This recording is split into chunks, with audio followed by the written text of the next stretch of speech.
ভাঙড়ে তৃণমূল নেতাকে গণপিটুনি, ভোটের আগে বাড়ি ফিরতেই জনরোষ, ভোট ঘোষণার পর ভাঙড়ে বোমা ফেটে নিহত এক।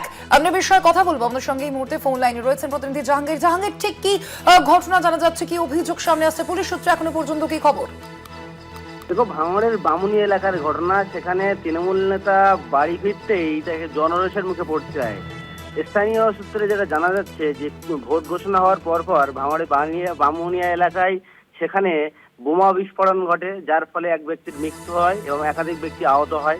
এই ঘটনার প্রথমে তদন্ত নেয় উত্তরকাশী বিজয়গঞ্জ থানার পুলিশ এবং পরবর্তী তদন্তের ভার তুলে নেয় এনআইএ।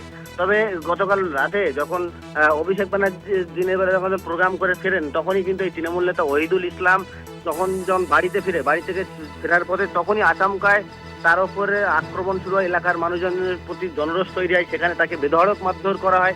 পরবর্তীতে বিজয়গঞ্জ থানার পুলিশ ওই এলাকায় পৌঁছায়, সেখান থেকে উদ্ধার করে তাকে নলমুড়ি চিকিৎসার জন্য নিয়ে যায়। পরবর্তীতে এনআইএর হাতে তুলে দেওয়া বলে যেটা জানতে পারছি। তবে এই যে বোমা বিস্ফোরণ ঘটেছিল সেই ঘটনায় কিন্তু ইতিমধ্যে এক অ্যাম্বুলেন্স চালককে গ্রেপ্তার করেছিল পুলিশ এবং সেখান থেকে অনেক কিছু পুলিশ জানতে পারে। পরবর্তীতে এই ওহিদুল ইসলামের নাম উঠে আসে। তার দীর্ঘদিন ধরে এই ওহিদুল ইসলাম এলাকা থেকে পলাতক ছিল, তবে পুলিশ তাকে খোঁজার চেষ্টা করছিল এবং দীর্ঘদিন বাদে গতকাল রাতেই যখন এলাকাতে ফিরেন, সেই সময় এলাকার মানুষজনের সম্মুখে পড়ে এই ওহিদুল ইসলাম। তখনই জনরোষ সৃষ্টি এবং সেখানেই তাকে বেধড়ক মারধর করা হয়।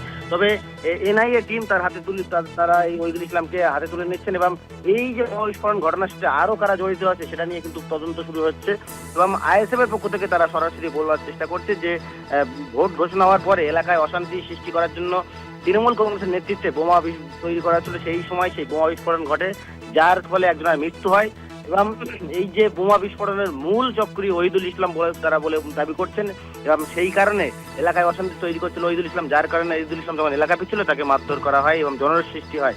তবে পুলিশের হেফাজতে থাকায় একটুখানি স্বস্তি যেমন পাচ্ছে, অন্যদিকে এনআইএ টিম হাতে তুলে নেওয়ায় অস্বস্তিতে তৃণমূল কংগ্রেস। কারণ কয়েকদিন পরেই ভোট, আর এই ভোটের আগে তৃণমূলের দাপট নেতা যখন পুলিশের হাতে, তখন স্বাভাবিক ফলে চিন্তার ভাঁজ তৃণমূল বা শাসক দলের পক্ষে।